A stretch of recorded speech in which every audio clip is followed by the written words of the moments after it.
कभी ठंड में ठिठुर कर देख लेना, कभी तपती धूप में जलकर देख लेना। कैसे होती है हिफाजत मुल्क की, कभी सरहद पर चलकर देख लेना। इंडिया न्यूज़ की तरफ से मैं आप सभी को आर्मी डे की बधाई देती हूँ। इंडियन आर्मी डे आज यानी कि 15 जनवरी 2024 को अपना 76वां स्थापन दिवस मनाने जा रही है। तो चलिए इस खास दिन को थोड़ा विस्तार से जानते हैं। हर साल 15 जनवरी को भारतीय थल सेना दिवस मनाया जाता है। आज का दिन इंडियन आर्मी के जज्बे, बहादुरी, शौर्य और आदमी साहस को सलाम करने का दिन है। 15 जनवरी को आर्मी डे पर भव्य आर्मी डे परेड का आयोजन होता है, जो इस बार लखनऊ में होगा। ये दूसरी बार होगा जब सेना दिवस कार्यक्रम दिल्ली के बाहर आयोजित किया जा रहा है। आर्मी डे के तमाम कार्यक्रमों में से ये सबसे बड़ा आयोजन होता है, जिसमें रक्षा मंत्री राजनाथ सिंह मुख्य अतिथि के रूप में शामिल होंगे और आर्मी चीफ सलामी लेते हुए परेड का निरीक्षण करते हैं। इस दिन उन सभी बहादुर सेनानियों को सलामी भी दी जाती है जिन्होंने अपने देश और लोगों की सलामती के लिए अपना सर्वस्व न्योछावर कर दिया। बता दें कि ये दिन इसलिए भी ज़्यादा खास है क्योंकि इस दिन 1949 में फील्ड मार्शल के.एम. करियप्पा के जनरल फ्रांसिस बूचर से भारतीय सेना की कमान ली थी। दरअसल भारतीय थल सेना का गठन ब्रिटिश हुकूमत के अधीन किया गया था। ये तब बनी थी जब भारत पर अंग्रेज़ों का राज था। इंडियन आर्मी के वरिष्ठ अधिकारी अंग्रेज़ ही हुआ करते थे।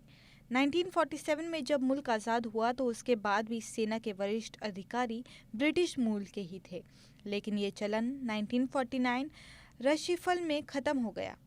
15 जनवरी 1949 के दिन के.एम. करियप्पा भारतीय थल सेना के पहले कमांडर इन चीफ बने। बता दें कि करियप्पा आज़ाद भारत के पहले कमांडर इन चीफ थे और फ्रांसिस बुशर इंडिया के अंतिम ब्रिटिश कमांडर इन चीफ थे।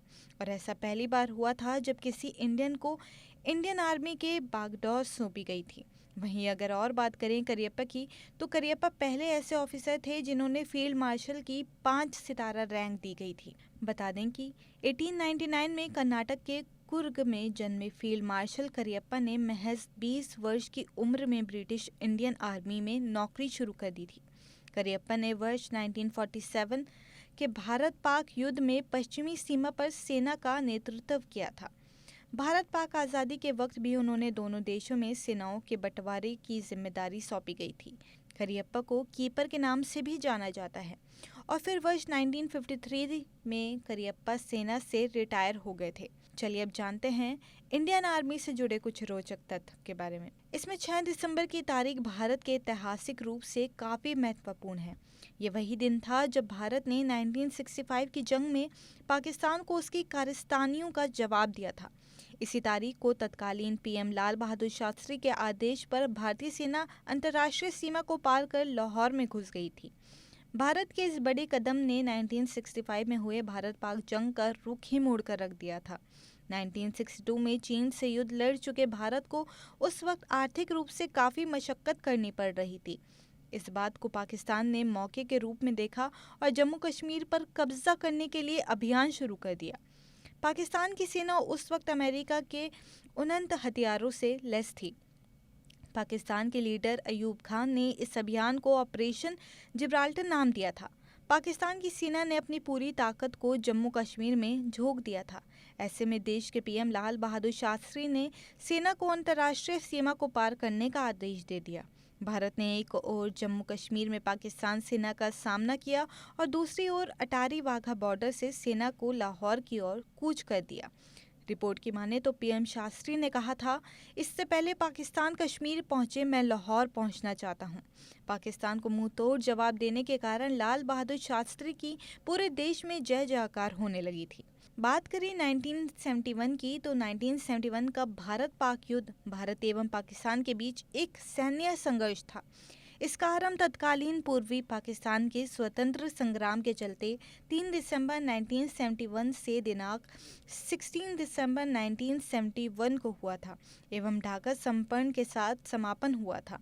युद्ध का आरंभ पाकिस्तान द्वारा भारतीय वायुसेना के 11 स्टेशनों पर रिक्तिपूर्ण हवाई हमले से हुआ, जिसके परिणाम स्वरूप भारत सेना पूर्वी पाकिस्तान में बांग्लादेश स्वतंत्र संग्राम में बंगाली राष्ट्रीय गुटों के समर्थन में कूद पड़ी। मात्र 13 दिन चलने वाला ये युद्ध इतिहास में दर्ज लघुतम युद्ध में से एक रहा। इंडियन आर्मी से जुड़े कुछ और रोचक तथ्यों के बारे में बात करें तो 1776 में कोलकाता में ईस्ट इंडिया कंपनी के सरकार के दौरान इंडियन आर्मी का गठन हुआ था। समुद्र के 5000 मीटर ऊपर स्थित सियाचिन ग्लेशियर विश्व की सबसे ऊंची युद्ध भूमि है। इस पर इंडियन आर्मी का कब्जा है। हिमालय के द्रास और सुर नदियों के बीच स्थित बेली ब्रिज विश्व का सबसे बड़ा ब्रिज है। इसे इंडियन आर्मी ने 1982 में बनाया था। यूएस और चीन के बाद इंडियन आर्मी विश्व का तीसरा सबसे बड़ा मिलिट्री कंटिजेंट है। 15 जनवरी का ये खास दिन हमारी भारतीय थल सेना के लिए है। बहरहाल आपकी इस पे क्या राय है, हमें कमेंट करके ज़रूर बताइए और वीडियो अच्छी लगी तो लाइक शेयर सब्सक्राइब करना ना भूलिए। तब तक के लिए देखते रहिए इंडिया न्यूज़।